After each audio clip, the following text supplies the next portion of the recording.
Everybody ready? Yes, Your Honor. Your Honor, one of Mr. Apperson's witnesses, that is Mrs. Apperson. Not here. Oh, there he is. I'm sorry. I'm used to seeing him. Good morning. I should say good morning. Good morning. She is en route, and I'm not sure her estimated time of arrival, but if we could delay for 5 minutes if the court has to. Okay, I've got 3 other cases that I could call. Thank you, Your Honor. Mr. Bryson, is Judy Kane here? I don't see her yet, Your Honor. Okay, how about Travis Hall?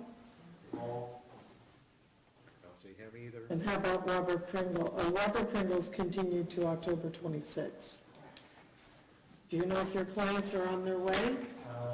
I do not. Judge, I think we have an ad on. Days time served. I'll reduce to a judgment the court costs. There is $50 cost of prosecution, $50 cost of defense. That $100 needs to be paid on or before October 17th, 2017. Do you have any questions? No. The state have an announcement as to count 1?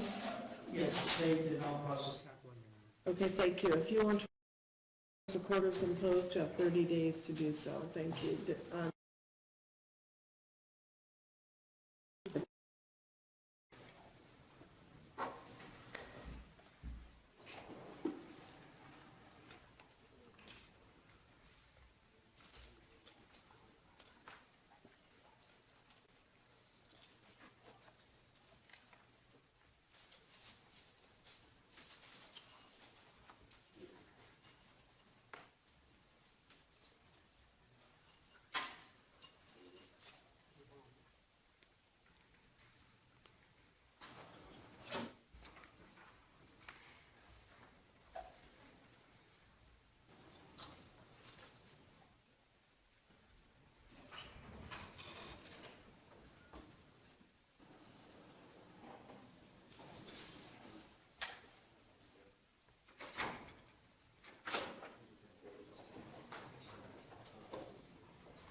Thank you, Your Honor. If I could approach.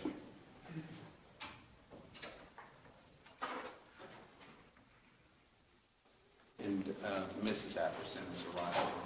Okay, so we're ready to go. First, let me know if there's any objections to the score sheet.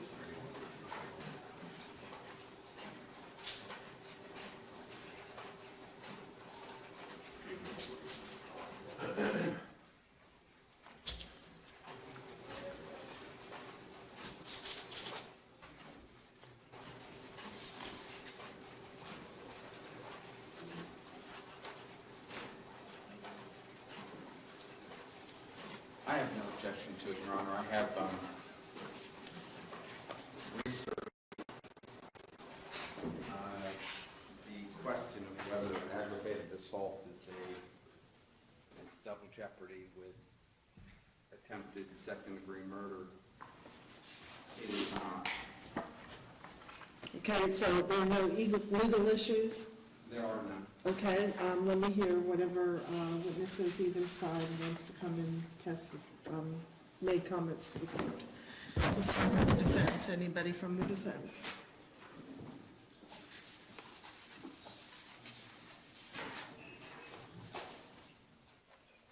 Your Honor, Mr. Zimmerman would like to address. Okay, I asked for the defense first, then I'll do the state, and then I'll do the defendant. Your Honor, I think Mrs. Apperson would like to speak, would like to address the court. Okay, Ms. Apperson, if you please come up to the podium, ma'am. And please state your first and last name.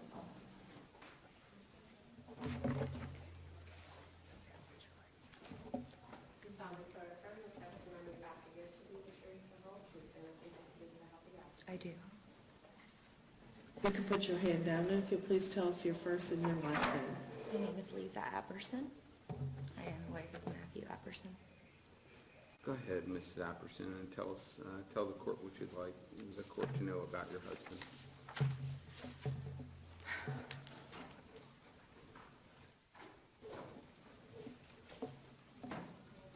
I said, I'm Lisa Apperson, wife and confidant of Matthew Apperson since 1997. I'd like to thank you for allowing me to speak on this very difficult day, where my husband's fate lies in your hands. I have refrained from addressing any media source of any sort since the occurrence of May 11, 2015. Media outlets only sensationalize and edit stories when a man's life is at stake. He is simply not the man that the media has portrayed. This has been nothing short of a surreal tragedy. Disgusting lies have prevailed in such a manner that truly have discouraged my faith in our justice system, with local police departments and experts conducting poor testing and lack of gathering accurate evidence. The amount of perjury within the tales and allegations that have prevailed in this very courtroom are disturbing. Furthermore, the fact that Your Honor did not allow the statement and or testimony from Miss Susan Good of Raleigh, North Carolina, was shocking. This woman was also traveling on Lake Mary Boulevard when she was involved in another relatively recent road rage incident with Mr. Zimmerman, traveling in Lake Mary when she was involved in another incident of road rage where she stated to police that Zimmerman pointed a gun at her in a very similar way of Matt's incident. How could this information not be of relevance in such a severe trial?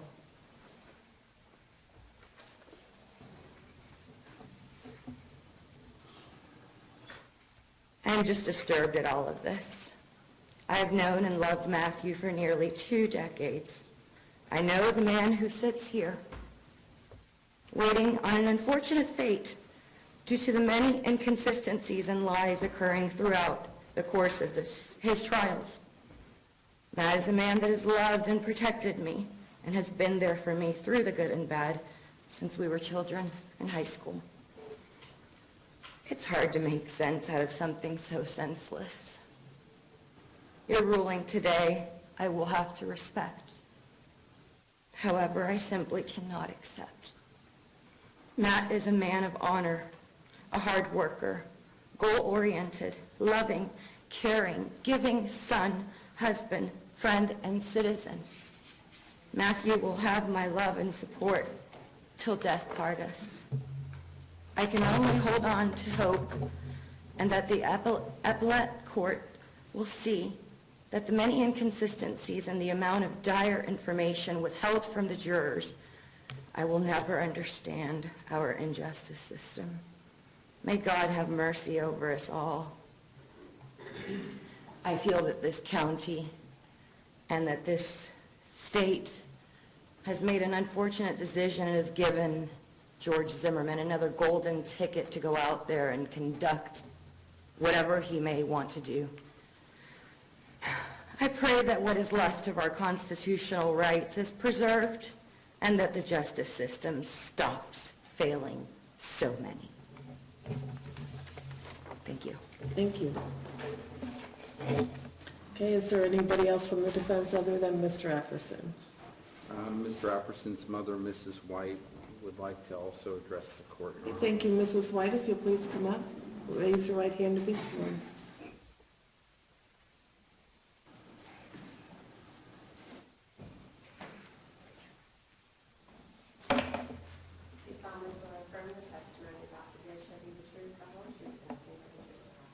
I do.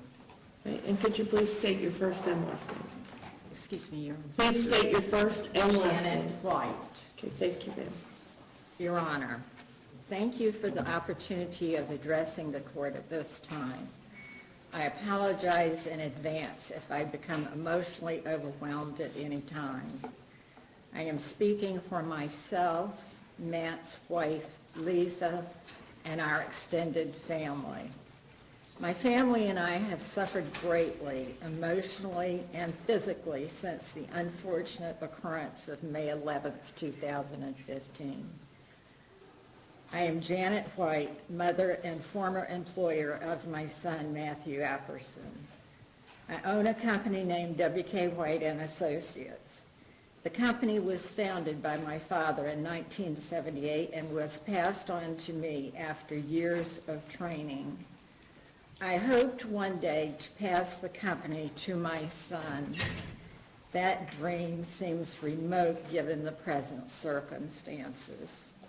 To dispel any rumors of wealth or elitism, I state that we are a hard-working, middle-class family.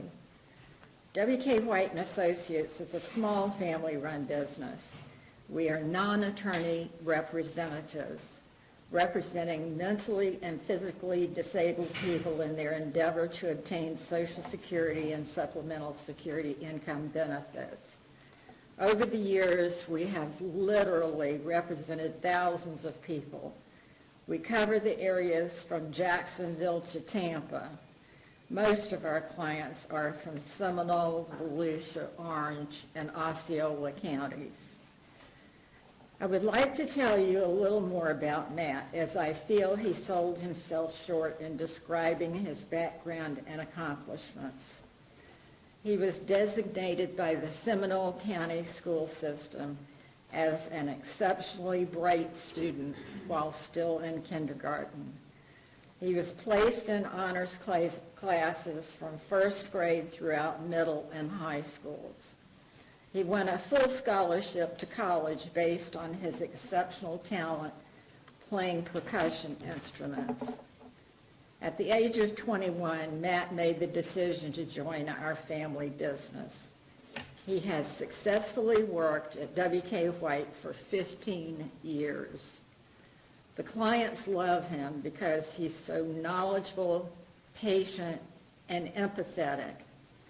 Rarely still does a week go by that we do not receive a call from a former client wanting to speak to Matt about a Social Security problem.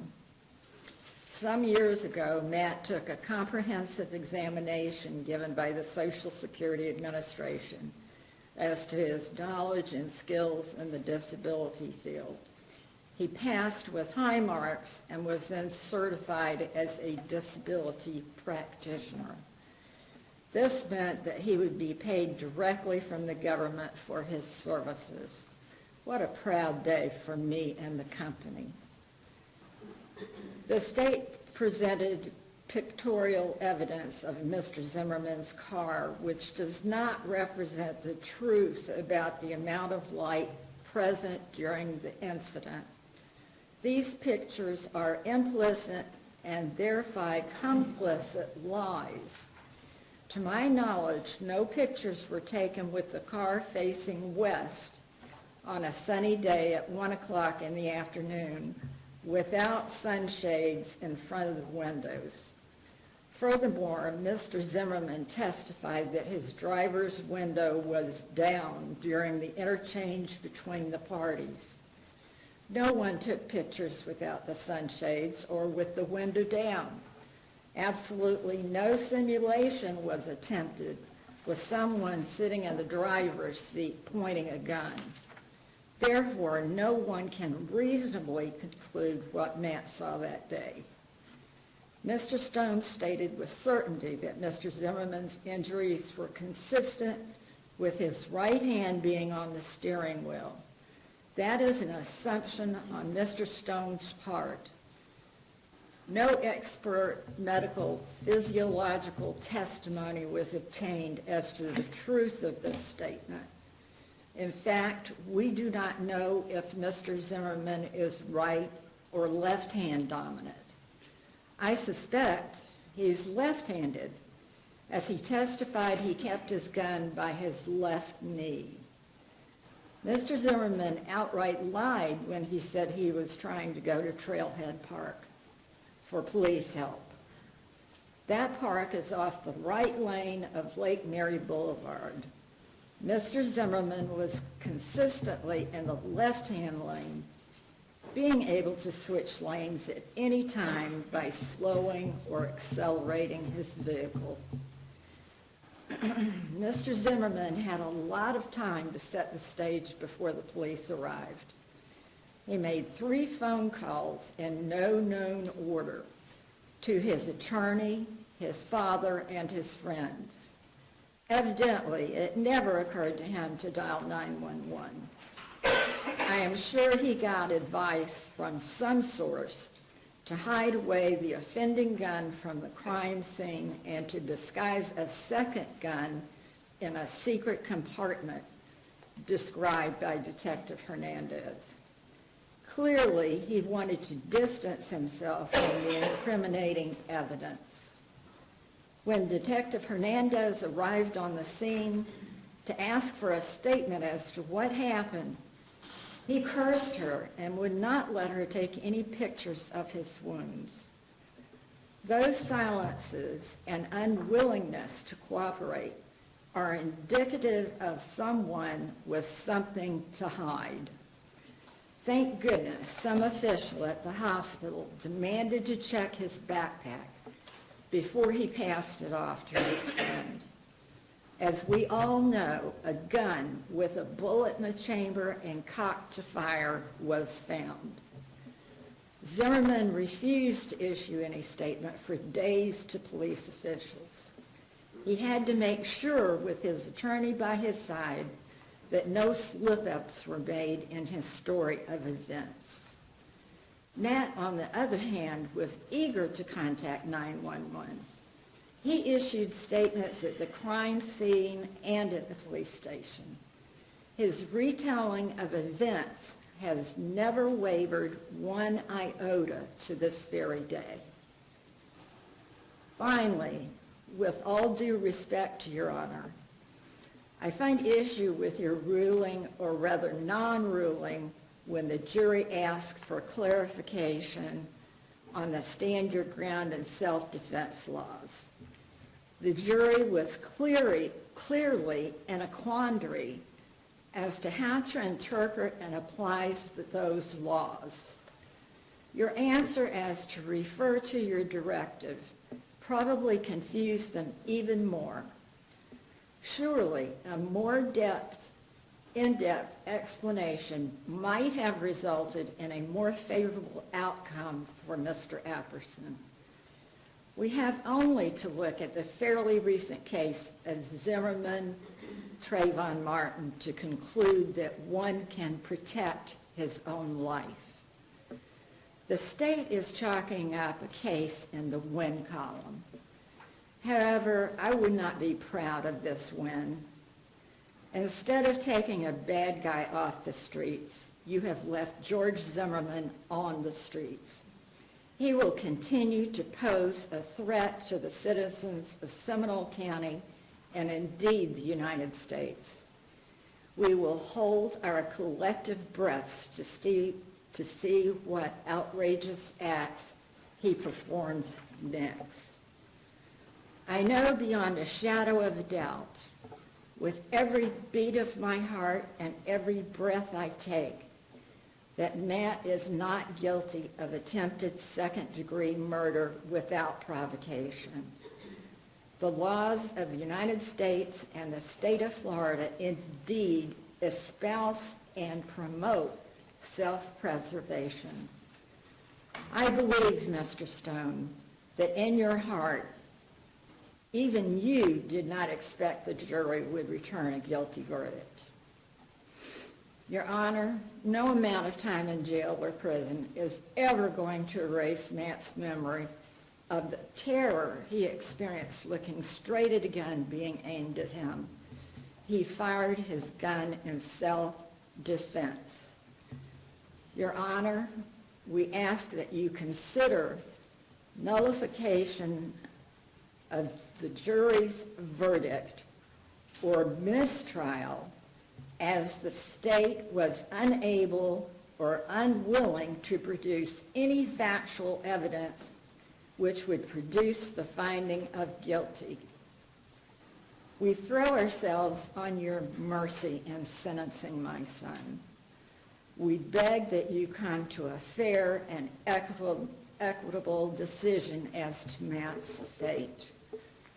May God show mercy on all our souls and to the justice system of the state of Florida.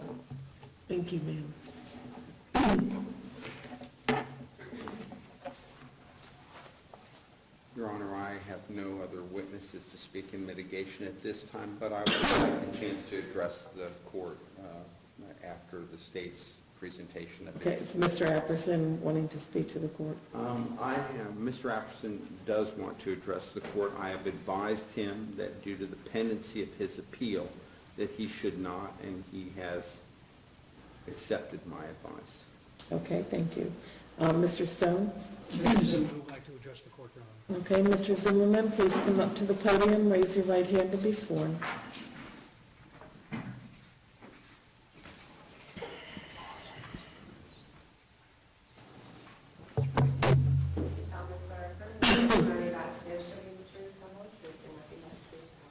I do. Okay, please state your first and last name. George Michael Zimmerman. Mr. Zimmerman, can you please tell the court what you'd like to know? Yes, sir. First of all, I wanted to thank God above all for sparing my life that day. I'm not going to sit here and insult the jury's decision or the court's decision or give some sort of thinly veiled commercial for a Social Security scam office. I believe the hypocrisy of Mr. Apperson's mother and wife to state that he's innocent or that I am a liar when Lisa Apperson herself took Mr. Apperson's firearm from him the day before he shot at me, gave it to his mother, and his mother held the gun, saying that she did not want him having a gun. She didn't trust him out on the streets with a gun until Mr. Apperson decided to point a Glock at his mother and threaten her with it, at which point he turned the gun on her and took the revolver and the Glock. I think that's just one example of how callous Mr. Apperson is. I do know that the defense is going to ask for a bond, that he be released on bond until his appeal. I think Mr. Apperson's already been afforded that luxury by the courts, and we very well know what he did with that. I think if you were to ask his neighbors, I think if you were to ask the pool man, they would give you a stark contrast from what Miss Apperson and Miss White gave of their son now. Obviously, in police interviews, they gave a much different perspective on Mr. Apperson, and I think it's good to note that his brother is not here as well. His other family members are not here as well. Only the two that could spew the lies through their teeth decided to appear with complete disregard, such as Mr. Apperson, not just for myself, but for anybody in my vehicle. My family can't ride in my car anymore. He didn't care whether it was just me in the car or my nephews, my nieces, my friends, my family members. He had absolute disregard for any life, anybody driving down Lake Mary Boulevard, including the gentleman on the bicycle that we saw in the video. He showed absolutely no care for human life. And I hope that the court takes that into sentencing. I also wanted to thank the jury for not falling for the emotional appeal and for following Your Honor's jury instructions. And again, I don't blame the gun. I don't believe in blaming the gun. I blame the convict, Mr. Apperson. The gun didn't try and kill me. He tried to kill me. And contrary to what his wife and his mother would have you believe, he did not give a statement to the police. He wasn't in a rush to give a statement to the police. I'm sure Your Honor has the police statements. He went to Mommy's Social Security scam office and decided to blurt out joyfully that he had killed me. It's very difficult for me to come here before you, Your Honor, as I'm sure you're aware with my notoriety. Yet I made the decision to come not only to testify, but also to closing arguments and here to give you a statement, because I feel it's due to the courts. I feel it's due to the wonderful prosecutors, Mr. Stone and his office. They put forth a tremendous amount of effort, as did the courts, and I believe as the victim, I owe that to you all. And I thank you all for hearing this matter. And again, I hope that the courts take into consideration Mr. Apperson's threats on his own wife, his own mother, the neighbors, the pool man, and just come to the right decision to not believe a lying Social Security scam artist and his wife that has no other recourse but to support her soon-to-be ex-mother-in-law. I mean, when you have no financial support, you turn to the only one that can support you. And I understand that. Not that my parents or my family members would do such. But again, at the crux here is Mr. Apperson's blatant disregard for human life, any life, not just mine, not just my family members, not just my nieces and nephews, but anybody in any office on Lake Mary Boulevard, anybody driving up and down Lake Mary Boulevard. Mr. Apperson pulled that trigger and didn't care. In fact, he joyfully bragged about killing me and said, I got him. I shot George Zimmerman. He thought he had killed me and he was happy about it. And I hope the judge takes that into consideration. Thank you, Your Honor. Thank you. Mr. Stone? Your Honor, I'm going to ask the court to impose the 10-20 life mandatory minimum. The only question that I have is, and actually this is something that kind of struck me this morning. Recently, the legislature changed the minimum mandatory for the aggravated assault. To be quite frank, it's research I should have done before we came to court today. And I'm not quite sure if the 20-year minimum mandatory applies to the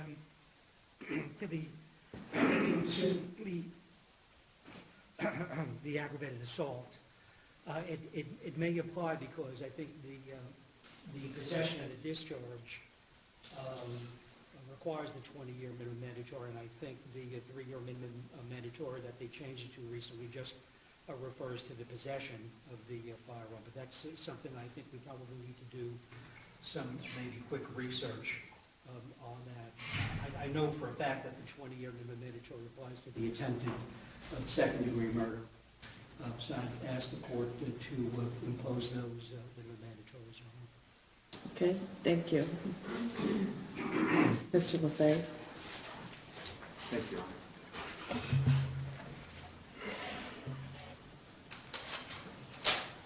Your Honor. Your Honor, this has been a hard case. And, you know, and I recognize that, of course, you know, as the court would have heard the witnesses who've spoken. Certainly, Mr. Zimmerman, under the Victim Rights Act, has a right to speak here and have his views considered, and I don't detract from that. Certainly, Mr. Apperson's witnesses as well. On the other hand, I don't think on this solemn and hard day that either the witnesses who asked the court to go behind the jury's verdict, I think that's misplaced here. I think, and I speak about the defense witnesses. I think that the state's witness with, you know, those shrill, strident comments about some scam, again, I just don't think it's helpful to the situation here, and the hard things that are going to happen. And those hard things, I can argue all kinds of mitigation here as to Mr. Apperson's actions. Certainly the defense, I think, overwhelmingly proved that Mr. Apperson had been threatened on a prior occasion by Mr. Zimmerman. I don't know. Well, first, I know the court is well aware of those facts and other facts in mitigation. Mr. Apperson really has no criminal record to speak of, a disorderly conduct at this point. But on the other hand, the minimum mandatory penalties that our legislature has, mandated in this situation, commanded, there's not much I can speak to in way of mitigation. The 20-year day-for-day sentence is, I think, a sledgehammer blow that the court might not otherwise consider, given the facts and circumstances of this case. Certainly our guidelines would suggest a lower sentence, understanding that they just set the floor. But the sentence that Mr. Apperson is going to receive, which is 20 years day for day, it could be more. But that in and of itself is well beyond perhaps what the court might otherwise consider, although it's difficult for me to say what the court is considering as I stand here. I know that Mr. Stone, then the state, is not asking particularly for more than that. I would ask the court to impose the 20 years day for day and not more. It seems to be, as I said, an excessive command from the legislature, given the facts and circumstances of this case and Mr. Apperson's background and other things that the court has heard. That's my request, and I thank the court. Okay, thank you very much. Is there anything from anybody else? Okay, Mr. Apperson, if you'll please stand. Jury, having found you guilty, sir, of count 1, attempted second-degree murder with a firearm reclassified, count 2, shooting into an occupied vehicle, and count 3, aggravated assault with a firearm reclassified. And the court, having considered the score sheet, there being no objections thereto, sentence you as follows. On count 1, I will adjudicate you guilty, sentence you to 20 years in the Department of Corrections, mandatory minimum day for day. How much credit does he have for time served? 444 days. 444 days, time served. On count 2, I will adjudicate you guilty, sentence you to 15 years in the Department of Corrections to run concurrent with count 1. On count 3, I will adjudicate you guilty, sentence you to 15 years in the Department of Corrections, 3-year mandatory minimum to run concurrent with count 1. All of them have credit for 44 days, time served. I will reduce to a judgment the court costs and the cost of prosecution. Do you have any questions, sir? No, Your Honor. If you want to appeal the sentence the court has imposed, you have 30 days to do so. Thank you. Your Honor, the state, the defense. You can have a seat, sir. Motion for supersedious bond, and I've spoken to Mr. Stone about it last week, and I think we had agreed that we could go forward with that. Yes, you could go ahead and argue it right now. Thank you. Your Honor, I just have some brief testimony in support of the motion from Ms. Apperson. Ms. Apperson, if you please come back up here, ma'am, and you've already been sworn.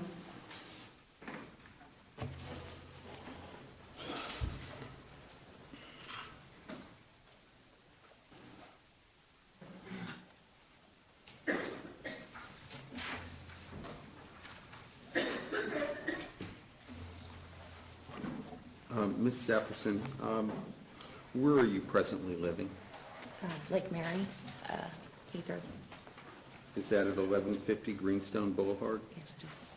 Now, is that addressed, since Mr. Apperson has been incarcerated, have you moved? Yes, I was forced to move. Okay, well, is Miss Rivera your neighbor any longer? Oh, my God, no. A Thank simple God. no will suffice, thank you. No, Do you have any problems with your neighbors where you now live? absolutely not. And is this a place that you rent? It is. Would Mr. Apperson be, in the event he were released on bond, would he be living with you? Absolutely. And to your knowledge, has Mr. Apperson lived in Seminole County for basically his entire adult and formative years? Only Seminole County, yes.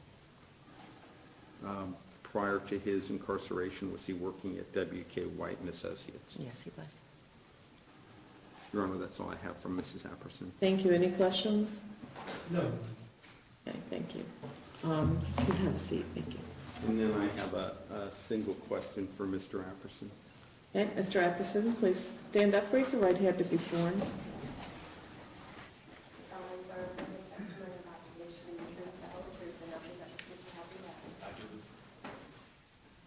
Mr. Apperson, in the event of your release, if you were to work again at W.K. White and Associates, would you be able to work from home via computer? Yes. That's all I have. Okay, any questions from the state? No. Thank you very much, sir. Any more witnesses from the defense? I have none. Any witnesses from the state? No. Okay, let me hear your argument. Your Honor, the supersedious bond is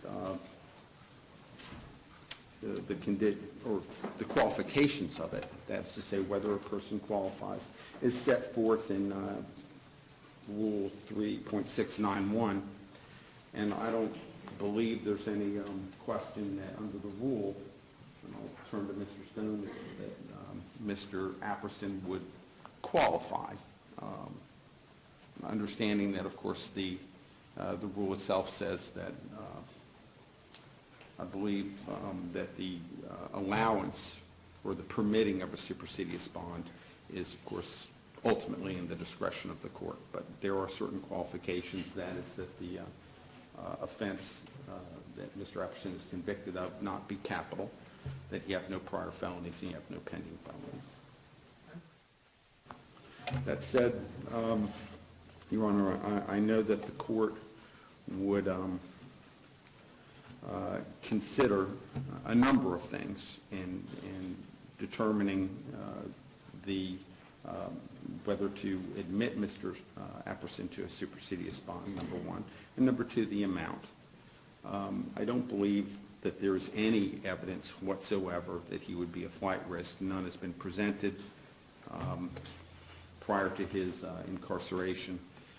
In this case, he attended all of his court appearances. Indeed, when the motion to revoke his bond was filed, he appeared in court before Your Honor to have that decided, and understanding that it was decided against him. So I would say there's simply no evidence with regard to that. On the other hand, the court would consider the severity of the charges and the imposition of the minimum mandatory. Courts have looked at that and decided, and I have one case, two cases actually. Again, I don't believe this is contested, but Dumas versus State, 2004, 889, Southern 2nd, 139. And Dumas basically says that even though it's 4th District, even though in that case the defendant was subject to a minimum mandatory sentence, that nonetheless that the court should indeed allow a supersedious bond. Similarly, in Cooley, odd spelling, Coolley versus State, 720, Southern 2nd, 598, 2nd District, 1998. It's an exactly similar situation. And I have both of those for the court and also for Mr. Stone, if the court needs to see them. Sure. And I'm not sure of the length of the minimum mandatory in Cooley. I know in Dumas it's 3 years.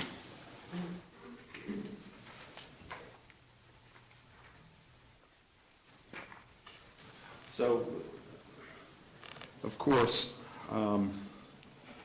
the court would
Okay, anything further from the defense?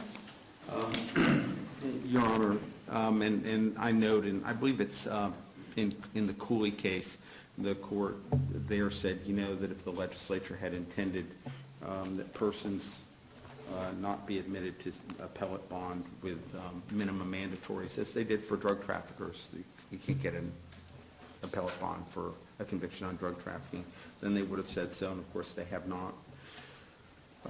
The state is not, I've conferred with Mr. Stone, and the state is not arguing that an appeal that Mr. Apperson's appeal would be frivolous.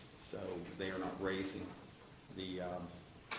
that prong of the Youngins case, or 3.691, which states that Mr. Apperson's appeal would have to be on grounds fairly debatable. And the state is not seeking to deny Mr. Apperson's appellate bond based on that prong of 3.691. Otherwise, Your Honor, he is, of course, lived his life basically in Seminole County. He's worked. I understand that there's an issue because Mr. Zimmerman's medical doctor is in the same plaza where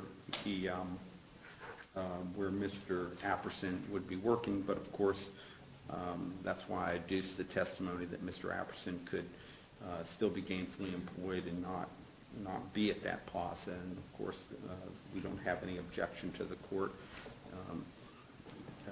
setting a condition of bond that he not frequent the offices in the event that Mr. Zimmerman would be in the same plaza visiting his doctor. And otherwise, that Mr. Apperson have no contact with Mr.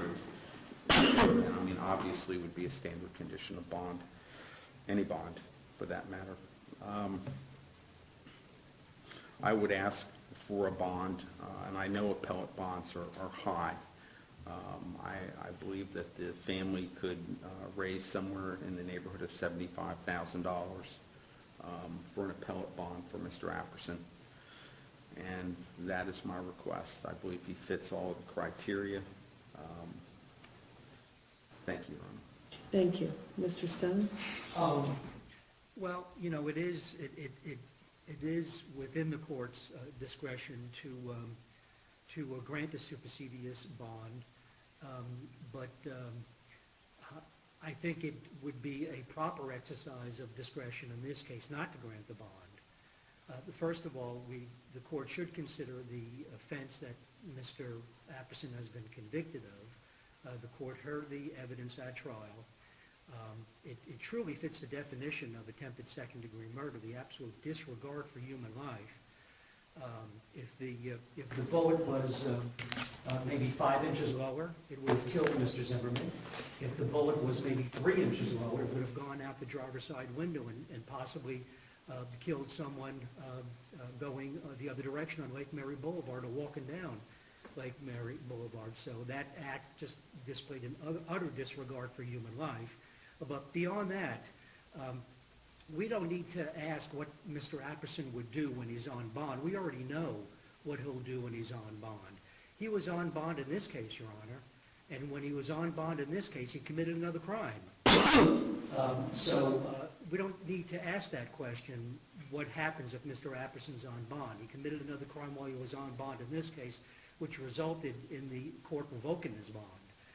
That, I think, is, and the facts of that case were that he urinated on his neighbor's front door.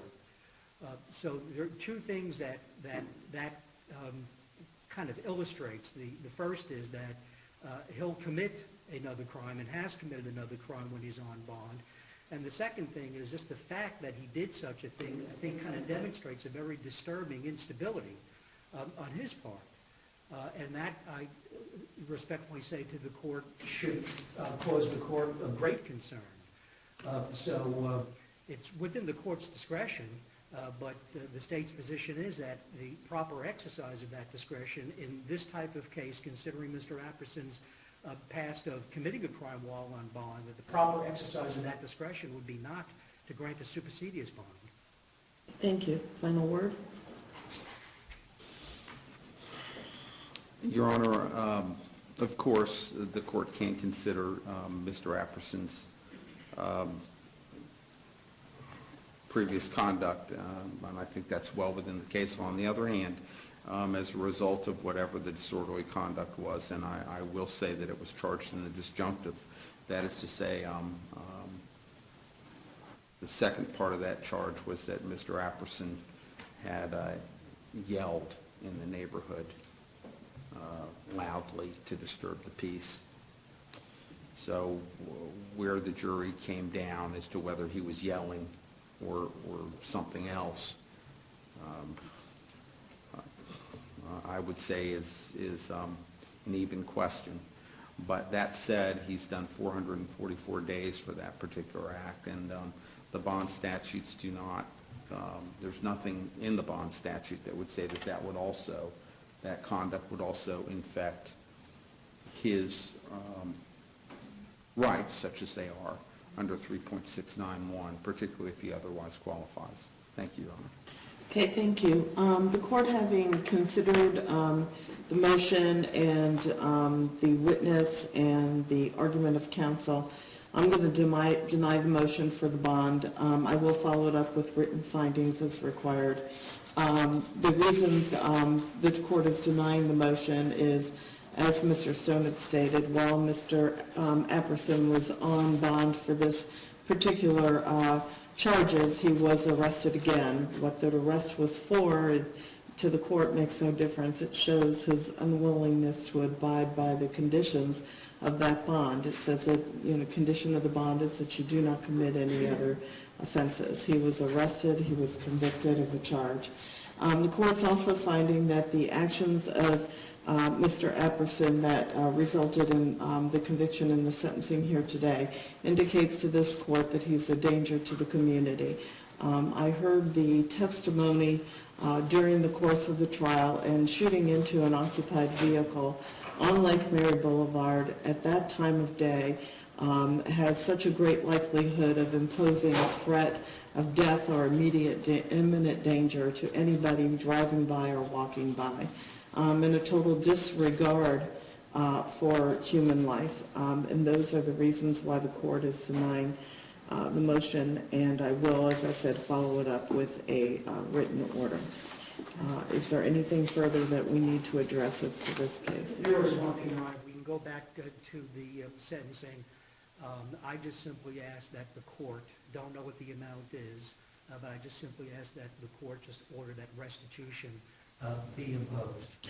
I will order restitution reserved as to the amount. The state has 60 days to bring that to the court. Yes, sir. Okay. Anything further? Nothing from the defense, Your Honor. Okay, thank you very much. Has Mr. Hall appeared? Yes, Your Honor. Thank you, Your Honor. Good to Thank see you. Good to see you. Okay. Please just step down to court.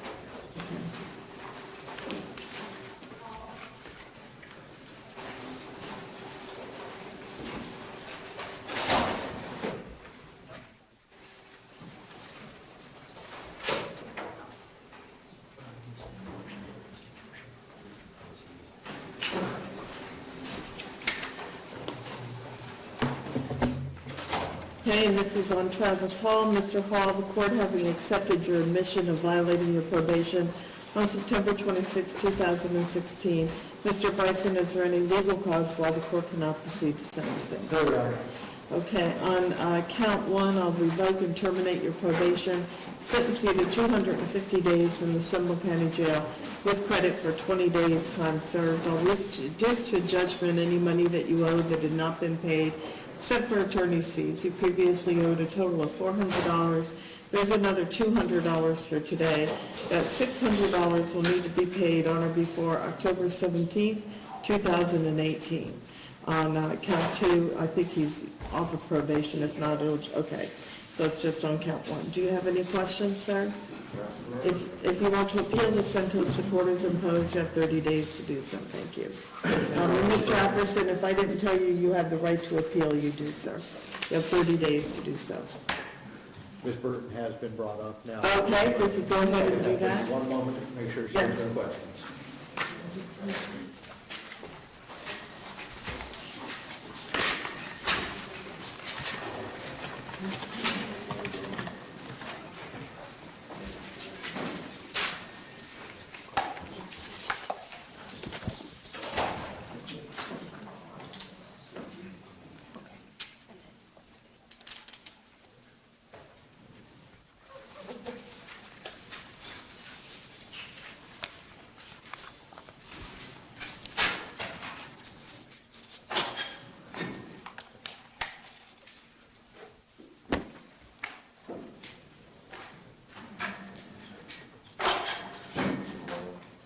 sunglasses and a phone. On the pocket, in the front pocket. And also, we would have a mail in about 5. That's a good size. Oh, okay, right.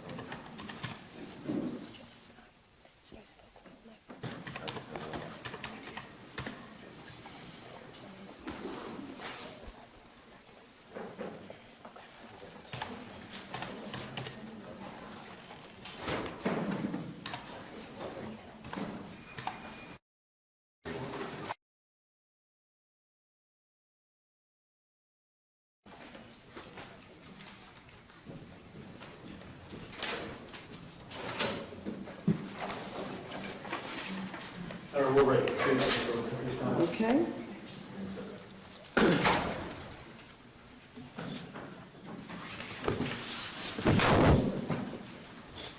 And I appreciate the court allowing us to address this today, because this will result in her being released. She's going to enter a no contest plea as charged in the information, which would be possession of controlled substance. The agreed upon would be that she'd get a withhold of adjudication. She'd be placed on 18 months supervised probation. She'd complete a substance abuse evaluation and follow any recommended 50 hours of community service. She would reimburse Seminole County Sheriff's Office for $100